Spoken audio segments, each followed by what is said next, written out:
Hello, I'm Evan Mitchell, music director of the Kingston Symphony Orchestra, and I'm here today on stage at the incomparable Isabel Bader Center for the Performing Arts, where later this Sunday afternoon we are going to be kicking off our 2017-2018 season with perhaps the greatest concert offering we've had since I've been here as music director. Of course, this Sunday afternoon is our Brahms Festival, where we are going to be performing not only one, but two of Brahms' greatest works, his third and his fourth symphonies, his final two symphonies, back to back.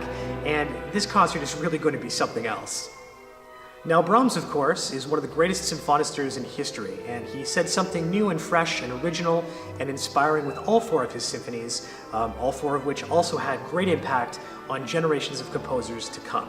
But the interesting thing about Brahms' own historical lineage for the symphony is that initially he didn't want to have anything to do with the symphony as a form. He thought that he would be constantly looking out from under the shadow of great symphonisters that came before him, such as Haydn and Mozart, and particularly Beethoven. He really felt that he would never live up to Beethoven's enormous high standard of symphonic writing and the legacy that Beethoven left behind.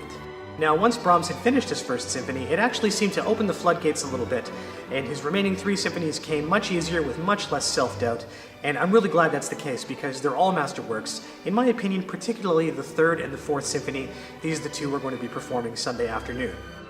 Like all of our previous composer festivals, this Brahms festival is going to be such an emotional journey, and I think everyone in the audience is going to be inspired and awed by the craft and the beauty and the power and the virtuosity of these two Brahms symphonies. But speaking of inspiration, I also think everyone is going to be profoundly inspired by the work of your Kingston Symphony Orchestra.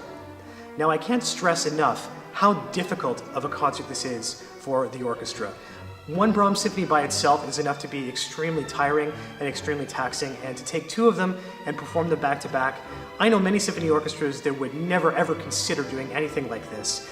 And the Kingston Symphony Orchestra, we've just been eating it right up.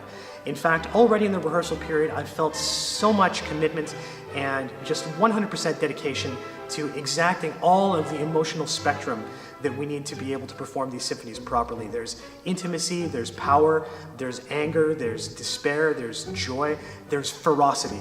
And I think it's an unbelievable tour de force of performance by your symphony. I couldn't be prouder to be the Kingston Symphony Orchestra music director because this is going to be an absolutely incredible concert. So join us this Sunday afternoon for what is going to be a remarkable live concert by your Kingston Symphony Orchestra. What's not to love? You have two of the greatest pieces of music ever written, a top-shelf performance by your Kingston Symphony Orchestra live right in front of you. This is going to be a one-of-a-kind concert experience, and I hope to see all of you there.